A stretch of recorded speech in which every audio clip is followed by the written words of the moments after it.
Good morning sa inyong lahat at ako po ang iyong trainer for today.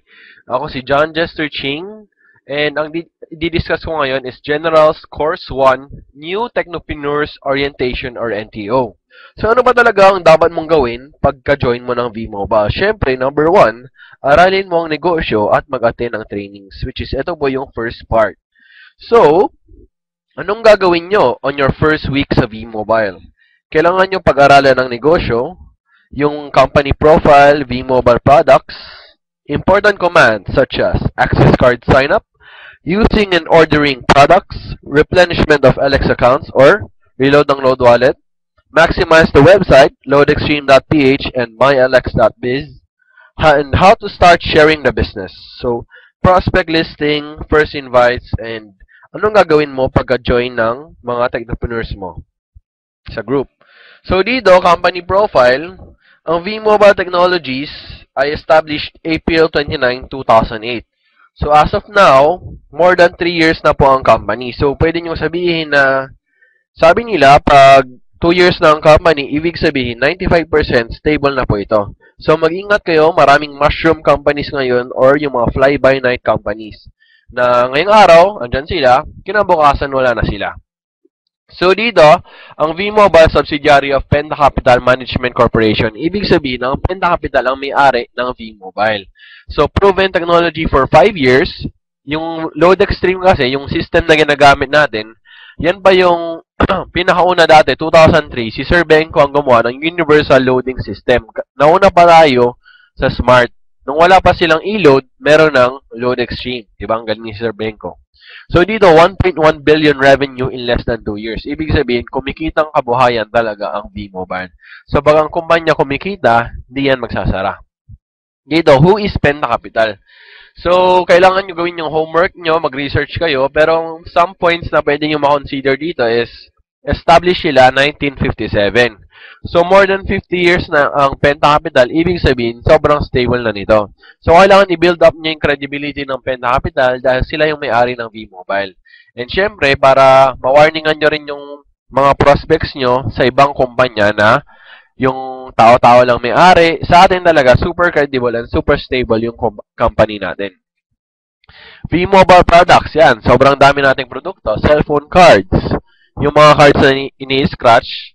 Landline. Yung online cards. Yung mga broadband internet kasali na dyan. Globe Tattoo, Sun Broadband, Smart Bro. So dito, online gaming. Yung mga mahilig mag-games. And syempre, electronic loads like Smart, Globe, Sun, Talk and Text, TM, and Red. So more than 250 products. So dito, to know the updated list of products, kailangan nyo pumunta sa loadextreme.ph under products. So pagpunta nyo sa website, click nyo yung products, makita nyo doon, updated list ng produkto natin. Number 1, discuss the quick guide.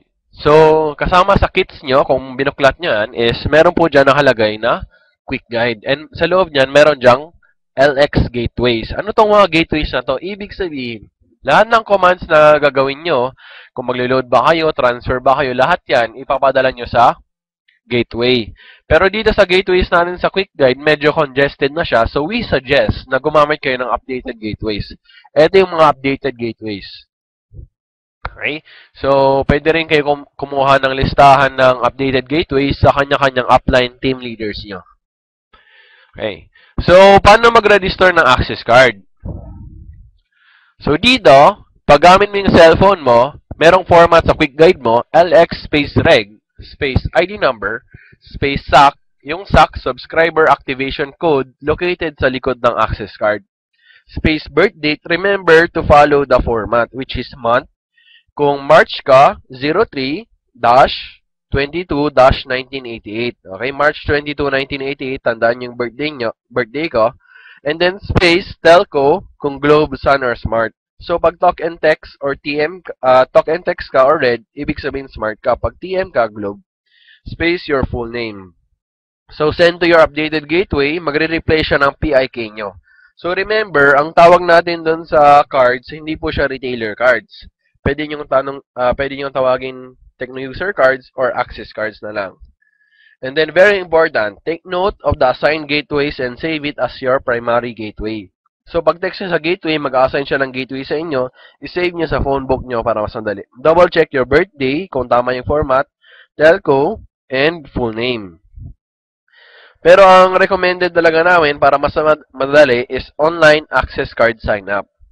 Punta kayo sa website natin, which is loadextreme.ph. So, tandaan nyo, load X, walang E, then stream.ph. So, ito yung website natin. Sa upper right, makikita nyo dyan, no account, click here. Click nyo yan. And then, fill up nyo to, full name nyo, address, yung province, pwedeng wala na. Birth date, dito naman, slash ang format. So, sa birthday ko, March 22, 1988, that's 03/22/1988. So, cell number, remember to follow the format 0917-1234567. ID number nyo, nasa kit nyo. SAC, nasa likod ng Technopreneur card nyo. And, of course, your email. Then, press submit. So, paano ba tayo mag-load? Siyempre, yung produkto natin load, tapos hindi kayo marunong mag-load, dapat pag-aralan natin to. And, ito, very basic lang. Nasa quick guide rin. LX space load, space ID number, space PIK, space product code, space customer cellphone number. Medyo complicated lang siya tingnan, pero pag na-try mo na, mas madali. And, sample. Okay?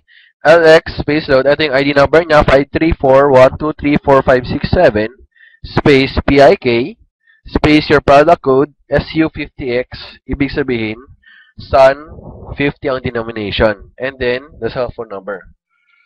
So, dito, sample it, ang pinakaiba lang ang product code, which is level up 100. Ang tatandaan nyo, pag ang auto-load, meron siyang X sa dulo. So, mas madali pag auto-load kasi automatic, pasok agad sa cellphone nyo yung load. Pag pin-based cards naman, kailangan nyo pa siya i-load. Kung paano mag-load ng pin-based cards, nasa product guide lang kasama sa kit. Okay? So, tips. Save the format in your phones. Pwede mo i-save as draft or template yung LX load format natin. Parang papalitan mo na lang parati is product code and cellphone number. Number 2, always double check. And number 3, be wise and smart. So, yun nga, mas madali auto-loads kaysa ipin. Dito ba, nagreklamo yung downlines nyo kung bakit hindi pumasok yung load, double check nyo lang format. Kasi kadalasan na mali dito, may double space, or mali yung product code, yung mga ganon, 90% ng mga reklamo is human error, 10% lang yung system error. So, how do you load? Ito yung cellphone mo, ang average discount natin, para walang gulo, ang sabihin nyo lang 8 to 11%. Okay?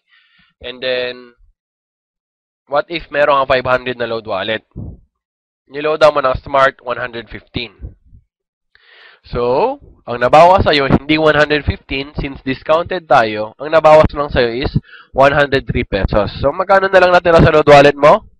Tama, 397. What if nag-load ka ng Globe? Siyempre, dahil discounted tayo, hindi 100 ang mababawas sa'yo, magkano? 90 pesos. So, ang natira na lang sa'yo is 307 pesos. So, pag in-add natin yung lahat, 522, ibig sabihin, nakasave ka ng 22 pesos. Pang merienda mo na rin yan. Assumption, 10% average savings.